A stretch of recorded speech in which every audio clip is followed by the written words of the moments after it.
de l'actualité. On va parler de la sécurité, on va parler de la diplomatie sous Tshisekedi, c'est ça. Et avec notre invité des marques, je disais pour la première fois, il va fouler les tapis royaux de ses programmes. Il est politologue, mais aussi analyste. Il s'appelle tout simplement Mangengwama Eli. Il est notre cher invité de ce matin. Mais sinon, installez-vous confortablement. Et c'est tout de suite.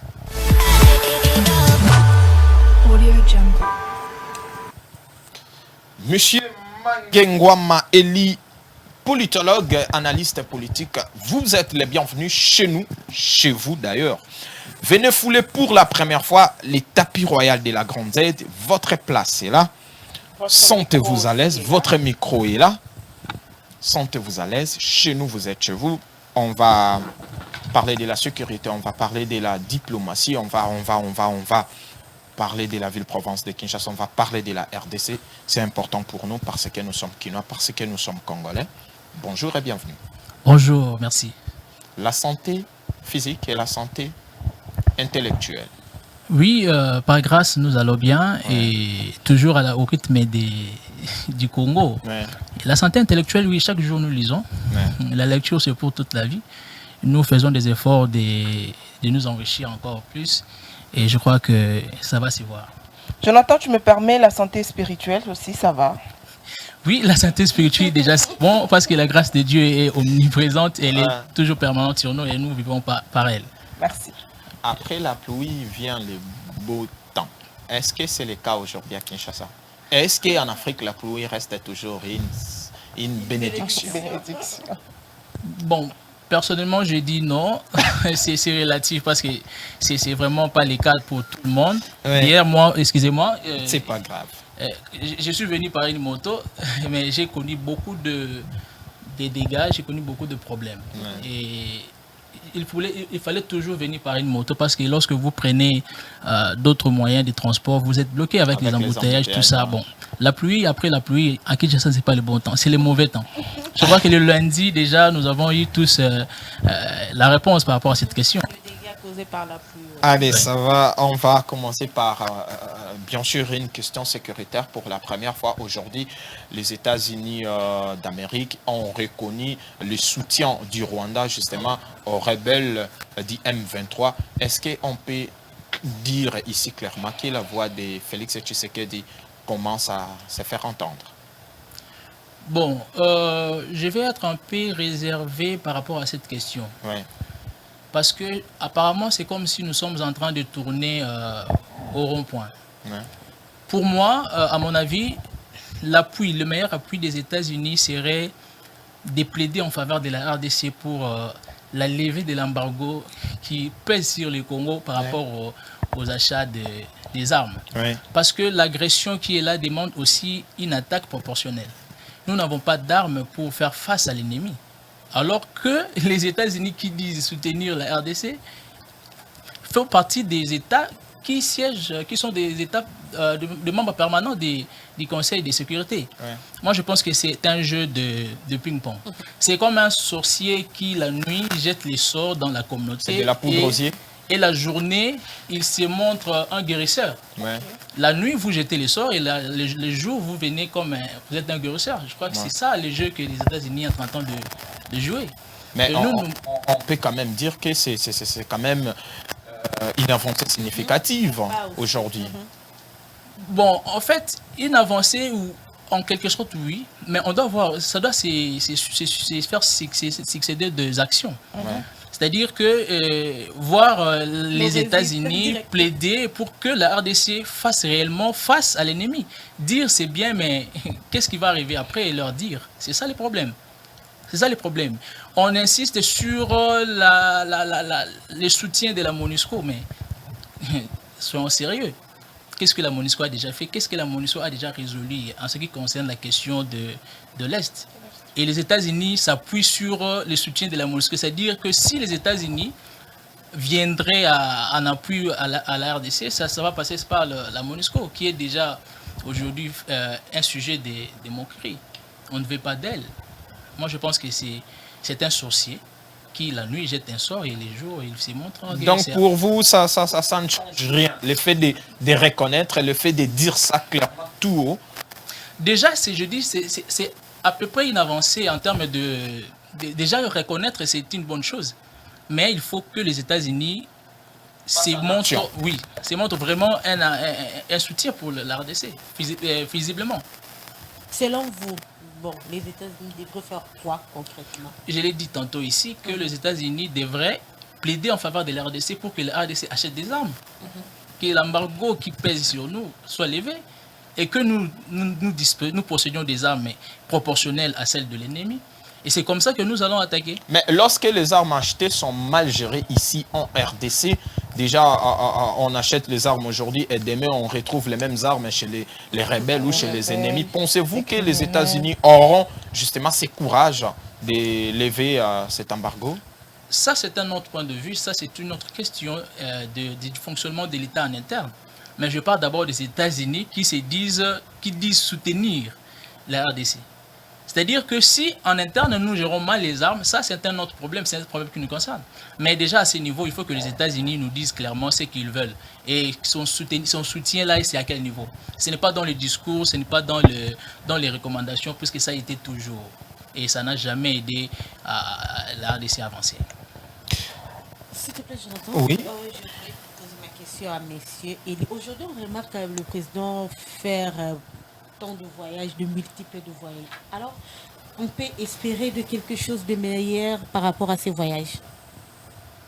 Bon, là, il faut demander aux économistes. Parce que à chaque fois que le président de la République effectue un déplacement, c'est l'argent de l'État qui sort. Mais il faut maintenant se poser la question, qu'est-ce que nous gagnons en retour? Bon, si c'est que le président de l'État fait comme démarche, entre dans le compte de la restauration de la paix, moi je vais dire ceci. C'est un peu comme un parent qui voit l'ennemi entrer chez lui dans son domicile, s'attaquer, s'en prendre à ses enfants. Au lieu qu'il vienne en aide, au secours de ses enfants, il va chez les voisins pour crier au secours, alors que ses enfants sont en train d'être tués, sont en train d'être massacrés. Bon, je pense que les solutions de la RDC ne viendront jamais d'ailleurs. Les solutions de la RDC viendront de la RDC. Et c'est clair. En tout cas, il faut être naïf pour ne pas comprendre que tout le monde nous a laissés. Donc nous devons nous prendre en charge. On ne peut pas espérer à ces voyages qu'il arrête alors. Non, mais ces voyages-là, c'est pour quelle fin exactement? Bon, il a déjà fait, je crois, 3 ans, il est déjà 4 ans presque, et il tend déjà vers la fin de son premier quinquennat. Et qu'est-ce que ces voyages ont déjà apporté jusqu'ici? Monsieur, aujourd'hui, les États-Unis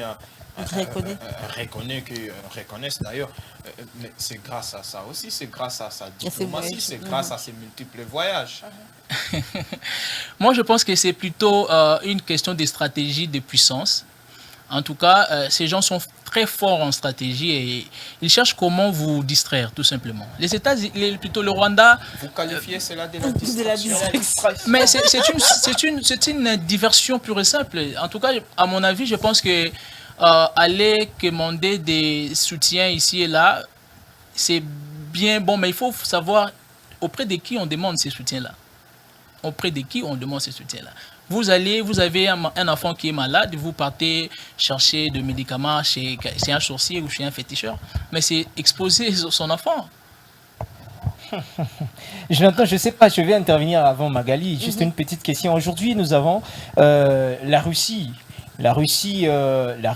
l'Inde, beaucoup d'États en tout cas qui se sont ralliés à la cause du Congo, qui ont fustigé en fait cette façon de faire l'agression rwandaise en RDC. N'est-ce pas aussi, comme Jonathan Makila l'a dit, une preuve aujourd'hui, on peut parler de la conséquence de la diplomatie agissante du chef de l'État. Ne pensez-vous pas, serez-vous peut-être pas trop pessimiste de voir de ne pas accepter les différents voyages du chef d'État, parce qu'aujourd'hui, il nous semble que toute la communauté internationale est mobilisée pour le Congo.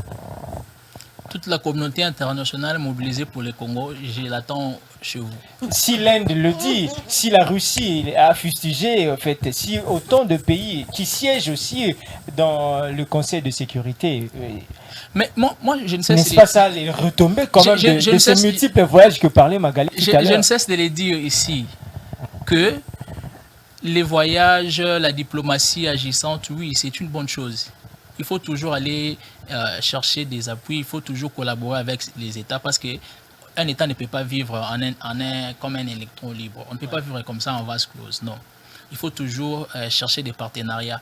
Mais il faut que cela ait un impact visible. Hein? C'est ça le problème. C'est-à-dire, comment voulez-vous que nous dépassions autant de millions pour qu'enfin il n'y a pas un impact manifeste? Non. C'est-à-dire, l'Inde, la Russie, les États-Unis, la Chine, tous les pays que vous avez cités là, s'ils ils disent assister la RDC, moi je pense qu'il faut plutôt procéder par des actions concrètes. Voilà. Quand ils siègent, qu'est-ce qu'ils se disent? Qu'est-ce qu'ils ont déjà opté comme décision, je vais dire, décision mutuelle entre eux pour que l'appui soit vraiment réel, l'appui soit vraiment visible. Si on continue à pleurer ici, alors que le président fait des tours ici et là, alors moi je pense qu'en interne, il n'y a pas de quoi à espérer dans ces voyages-là. Ça, c'est mon point de vue. Voilà, on va laisser la sécurité pour parler cette fois-ci de la justice. Vous, en tant que politologue, en tant qu'analyste, est-ce que vous pouvez nous faire ici justement les portraits de la justice congolaise sous l'administration Tshisekedi, bien sûr? Déjà, lorsque vous lisez la constitution du 8 février 2006, déjà dans le préambule, il est très bien dit que l'État, la République démocratique du Congo est un État démocratique et de droit. Or, un État de droit doit asseoir sur une justice. Mais pas n'importe quelle justice. Une justice qui est juste, permettez-moi le pléonasme, mais une justice qui est accessible à tout le monde. Mais lorsque nous essayons de regarder la manière dont la justice est effectuée dans notre État, on se rend compte que on est en train d'assister à des simulacres de justice, à une parodie de justice. La justice est venue comme, comment je vais dire, un poignard sanguinaire des règlements des comptes politiques, tout ça. On a eu à un moment donné l'impression que la République démocratique du Congo s'est remettait un tout petit peu sur la bonne voie en ce qui concerne la justice. Lorsque nous avons vu les grands hommes politiques arrêtés et tout ça, mais on s'est dit, mais apparemment la justice vient de recouvrir une autre peau, une autre tenue, mais lorsque nous regardons la suite de certains, on s'est dit, mais est-ce qu'il s'agit d'un poignard sanguinaire de règlement des comptes politiques ou est-ce que c'est vraiment une justice? D'abord, du point de vue de l'indépendance. L'indépendance de la justice de notre État n'est pas du tout effective. Il faut que l'indépendance soit vraiment effective. Parce que la Constitution le dit clairement dans la séparation du pouvoir. Les pouvoirs exécutifs, il y a les pouvoirs judiciaires et les pouvoirs législatifs. Les décisions judiciaires sont influencées. C'est pourquoi j'ai dit il y a toujours une même mise. Il y a toujours eu de l'influence politique sur les décisions, même sur le fonctionnement de la justice congolaise. Je l'ai dit ici, que l'indépendance d'ailleurs n'est pas effective. Lorsque vous voyez les attributions de ministres de la justice, par exemple, à qui on reconnaît le droit du contrôle et de surveillance des décisions de la justice, vous ne voyez pas que cela déjà réduit l'indépendance, remet en cause l'indépendance de la justice parce qu'elle est contrôlée, elle est surveillée par le ministre de la Justice, alors que le ministre de la Justice fait partie de l'exécutif.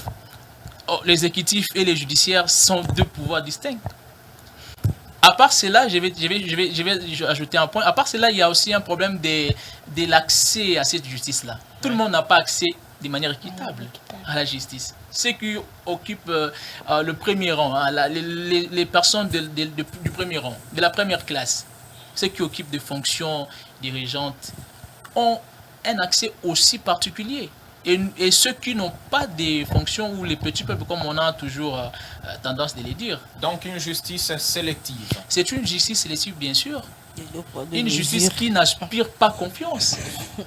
Alors que l'état de droit tel que voulu, tel que souhaité par tous d'ailleurs, allait redonner une autre image à notre État et aussi de la confiance vis-à-vis des autres États. Avant de continuer, vous êtes en train de parler de l'état de droit. Moi aussi, j'avais une question par rapport à cela. Quelle réforme est possible pour un véritable état de droit ici en RDC? Vous disiez, madame? Voilà, la question est celle de savoir quelle réforme possible pour un véritable état de droit?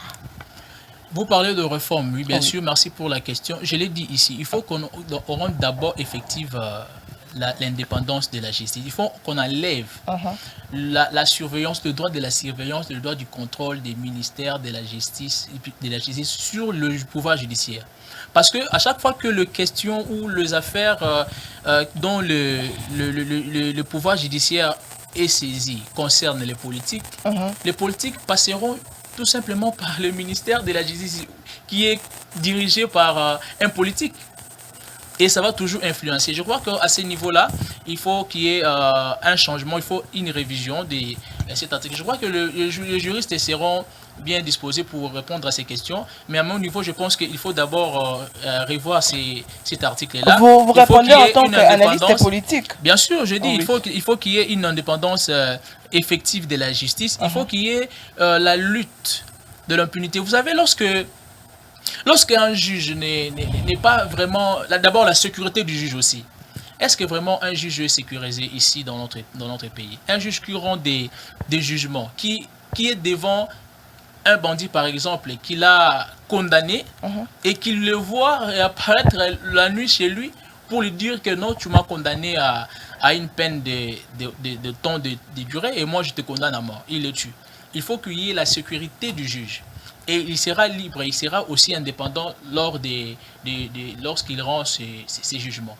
Il faut aussi qu'il y ait l'accès équitable de la justice à tous. Il ne faut pas qu'il y ait deux poids, deux mesures. Il ne faut pas que les petits peuples se sentent désintéressés, se sentent un peu mis à côté lorsqu'il s'agit de la justice. Vous avez votre maison, vous êtes dans le droit, mais quelqu'un qui a des relations avec les hommes du pouvoir, et il vient, il vous révoue votre parcelle, et vous ne savez pas comment aller vous demander le droit, que vous soyez remis dans vos droits. Nous n'avons pas, tout le monde n'a pas accès équitable à la justice. Ça pose un sérieux problème. Or, pour qu'il y ait développement, pour qu'il y ait la paix sociale rime avec la justice sociale. L'injustice sociale ne peut pas garantir la paix sociale. C'est le cas de tout ce que nous connaissons ici dans notre pays. Voilà, je pose la deuxième question par rapport à l'arrestation de l'ex-DG de la SNEN. On ne comprend plus rien. Et comme il est Timoumé Sano, il y a tellement autant de détournements. On peut t'arrêter aujourd'hui et après quelques temps, tu es relâché. Donc la justice ne marche pas. Je crois que, madame, vous avez compris déjà mon intervention par rapport à la question antérieure à laquelle j'ai répondu. C'est-à-dire que, en fait, nous assistons à des spectacles, tout simplement. C'est une sorte de théâtralisation de la justice. Pourquoi j'ai dit ce sont des simulacres, ce sont des parodies de justice que nous assistons ici. On a vu le cas ici avec le ministre de l'EPST, Willy Bakonga. On a vu avec Eteni Longondo. Voilà. Et les cas sont légion. Je ne peux pas citer tout ici, mais vous le savez autant que moi. Et les problèmes, lorsque vous n'êtes pas en connivence avec le pouvoir, si on vous arrête, vous partez. Mais si vous avez dans les coulisses des relations, et après, on va vous lâcher. On va vous relâcher, c'est ça. Donc on peut tout simplement dire que tous les ennemis sur le contrat, déjà signé dans l'année. C'est pourquoi j'ai dit ici que la justice doit garantir la paix sociale, doit donner l'image que on est tous égaux devant la loi. Mais si la justice est rendue selon que vous êtes du pouvoir ou que vous n'êtes pas du pouvoir, selon que vous êtes un grand peuple et vous n'êtes pas un grand peuple, et là ça pose problème. Il n'y a pas d'État. Parce que l'État, c'est un artifice qu'il faut créer. L'État, c'est une pensée qu'il faut forger. L'État ne s'octroie pas, ne tombe pas comme la manne au ciel. Non, l'État, c'est quelque chose qu'on construit. C'est un construit social. Et donc, pour arriver à l'état de droit, pour arriver à un état qui est confortable, il faut respecter les règles, c'est-à-dire il faut vraiment appliquer la justice telle qu'elle doit être appliquée. Mais si elle s'applique un peu avec beaucoup d'émotion, avec beaucoup d'affinité, je pense qu'on ne sera pas dans un état de droit que nous souhaitons, malheureusement. Parlons un peu de la politique. Je ne sais pas, Travis, une question concernant... Des questions, une question. J'aimerais bien justement changer des angles ou des sujets, hein, parce qu'on a parlé de la justice.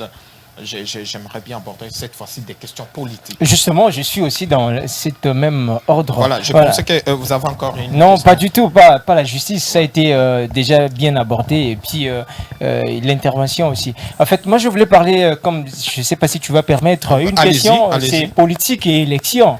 Martin Fayulu dit ou parle déjà de la transition sans Félix Tshisekedi le 24 janvier 2024. Comment vous analysez, n'est-ce pas un peu pressé pour Fayulu de dire qu'il faudra une transition sans Tshisekedi? Quelle est cette lecture que vous faites de la déclaration de Martin Fayulu? Bon, je comprends son intervention et je situe cela au sens que les processus d'abord électoraux est mal embarqué. Vous voyez? Et lorsque les processus n'inspirent pas confiance, il faut toujours rappeler à l'ordre les gens qui sont censés nous amener aux élections. Lorsque vous dites que c'est mal embarqué, aujourd'hui on voit la CENI avec faire des échanges avec les différents partenaires. Aujourd'hui, vous affirmez que c'est mal embarqué. Et la SENCO et le CC, les deux plateformes religieuses qui avaient dans le temps boudé un peu les discussions, mais aujourd'hui veulent accompagner la CENI. Vous, en tant qu'analyste politique, vous dites que c'est mal embarqué finalement. Et de l'autre côté, la CENI rassure. Rassure. Des élections. Où voulez-vous nous amener Nous étions ici, vous et moi, en 2016. Lorsqu'on attendait tous impatiemment les élections. Tout à fait. La CENI rassurait toujours. Les échanges, il y en avait. Et au finish, on a assisté à un glissement forcé. Je crois que la CENI, en tant qu'institution, en tant qu'organisation, en tant que structure, elle peut toujours continuer à faire ses avancées, à continuer à nous rassurer et tout ça là. Mais on est géré par un chronogramme. Il faut que la CENI nous montre exactement nous sommes à quel niveau par rapport au temps qui nous reste et au travail qui est effectué. Est-ce qu'il y aura élection ou pas? En politique, il y a ce qu'on appelle la prospective politique. On peut déjà lire à partir de là où nous sommes, si là où nous allons arriver au temps que nous sommes...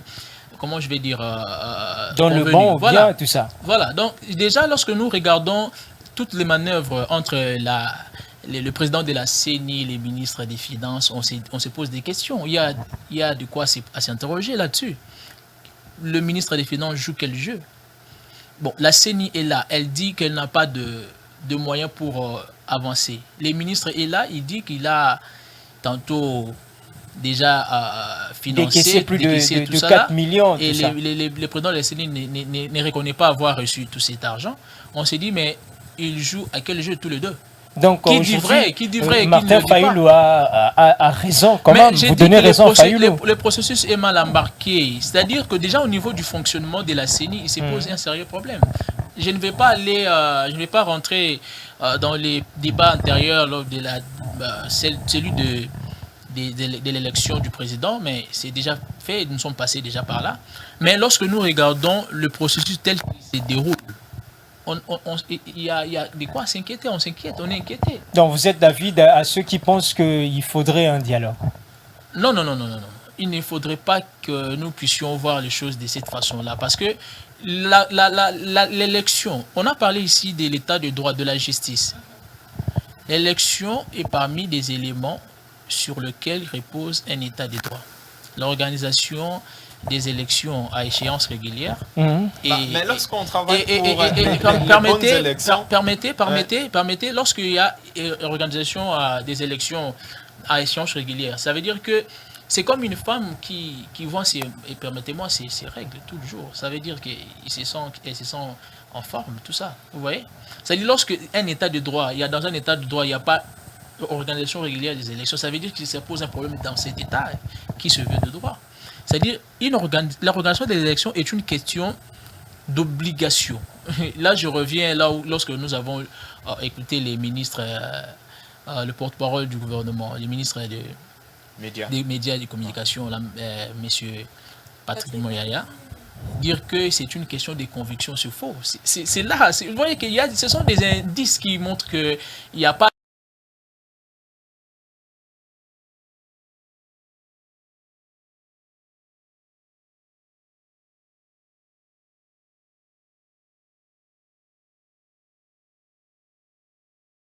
élection en 2023 et qu'il n'y ait pas... Mais Félix Tshisekedi n'a pas dit le contraire. Et le gouvernement aussi tient à ce qu'il y ait élection dans le délai.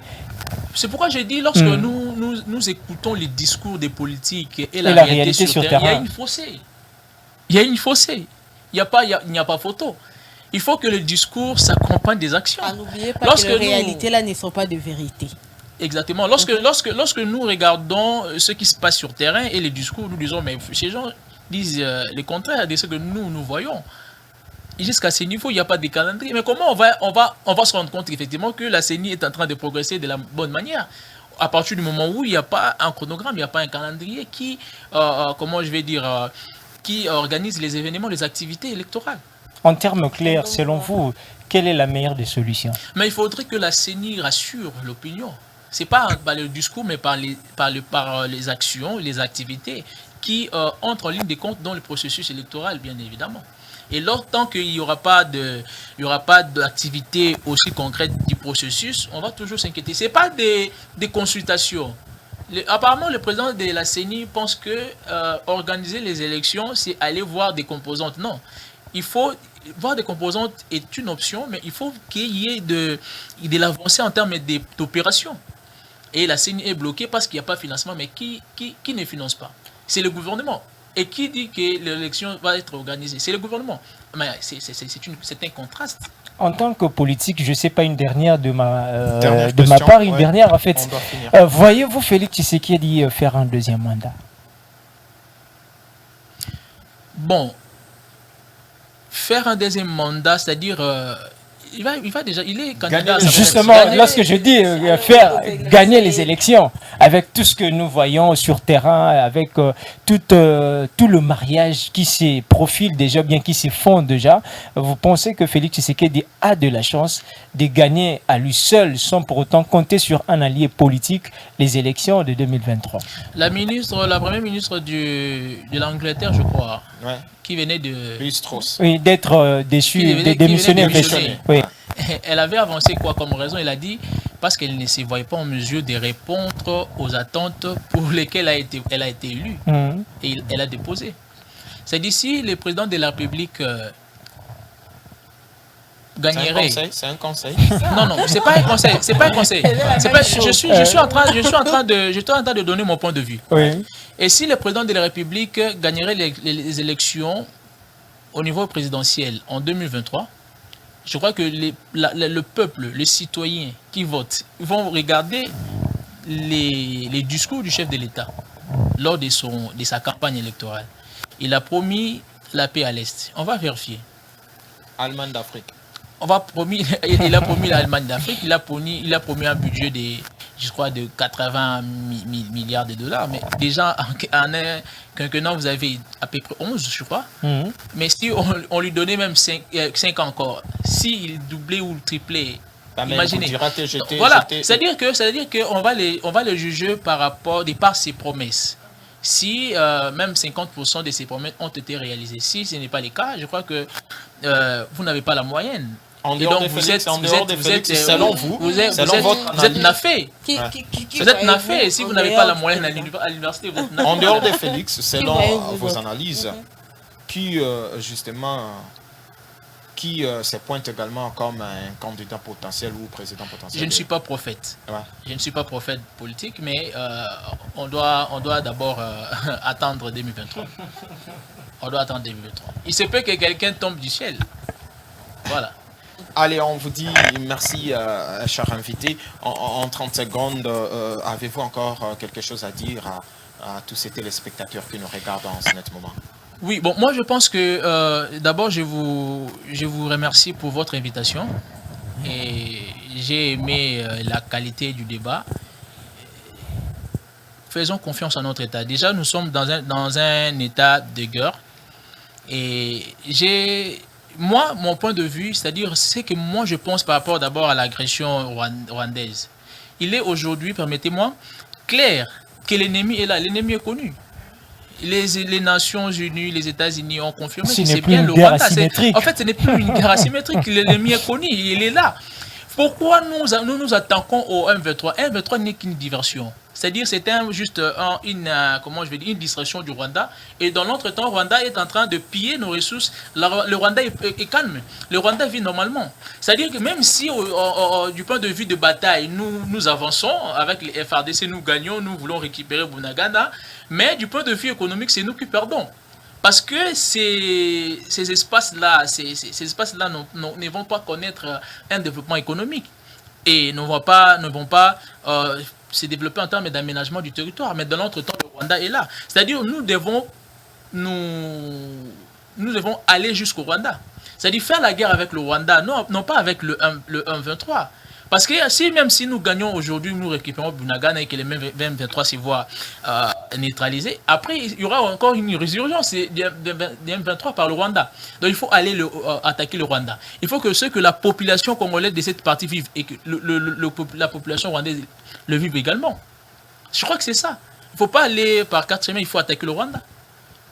Parce que tout ce qui se passe, toutes ces agressions se passent sur notre sol, sur le territoire congolais. Donc c'est nous qui perdons en termes de développement économique. Alors que le Rwanda vit calmement. Et nous savons que c'est le Rwanda qui fait ça. Mais attaquer le Rwanda, c'est tout. Allez, on vous dit merci, cher Mangengwama Eli. Vous êtes, je rappelle que vous êtes politologue et analyste politique. Merci beaucoup. C'était un honneur justement de vous recevoir sur ce beau plateau. J'espère que ce n'est pas la dernière fois. Merci, je crois que le plaisir est partagé. Nous serons toujours disposés lors des prochaines invitations. Allez, on dit merci à la grande famille Bon Appétit. Merci pour le soutien et l'accompagnement pour une cuisine savoureuse. Et franchement, je vous recommande cette gamme complète de la famille Bon Appétit. Sumba yango, lia yango, consommer yango, okozala en bonne santé, okozala maele, okozala kitoko, okozala pena na makasimi ou etalis. Allez, merci également à vous, aimables téléspectateurs. Le numéro affiché au bas de vos écrans, vos suggestions, vos remarques sont les bienvenues. Allez, les prochains rendez-vous, c'est les mardis à 9h juste pour un tout nouveau numéro. Mais sinon, je rappelle encore qu'il y a l'une de nôtres qui fête son anniversaire. Elle s'appelle tout simplement Rosina, c'est ça, c'est Rosina Mapendo, la présentatrice des Abariza Wiki, n'est-ce pas, Grâce Dikonja? Grâce Dikonja, donne le micro à Grâce. Il y a Rosine qui fête son anniversaire. La réalisation m'a fait signe que c'est Grâce qui souhaite parfaitement. Oh là là. Jonathan Makila, je l'avais déjà dit au début, aujourd'hui c'est l'anniversaire de Rosine Mapendo. Ouais. C'est une concert que j'aime beaucoup en tout cas. Je l'aime bien, j'aime sa façon de faire les choses, j'aime sa façon de présenter le journal en Swahili. Et je la souhaite joyeux anniversaire et que cette année t'apporte joie, bonheur, paix et toutes les bonnes choses pour toi. Abariza Wiki. Allez, on a fini, Magali. On se retrouve la semaine prochaine, les mardis. Voilà. Allez, Gravis, au revoir. Merci d'être là encore une fois de plus. Mais n'oubliez pas qu'après nous, il y a Gloire Boussobé à travers son émission Congo Positif. Un grand merci également à l'équipe technique, les techniciens qui nous mettent en lumière. Je vous dis comme ça, bonjour Dan Sindani, Maestro. Bonjour également Patousita. Bonjour à Yannick Mbo. Bonjour à tout le monde. Au revoir.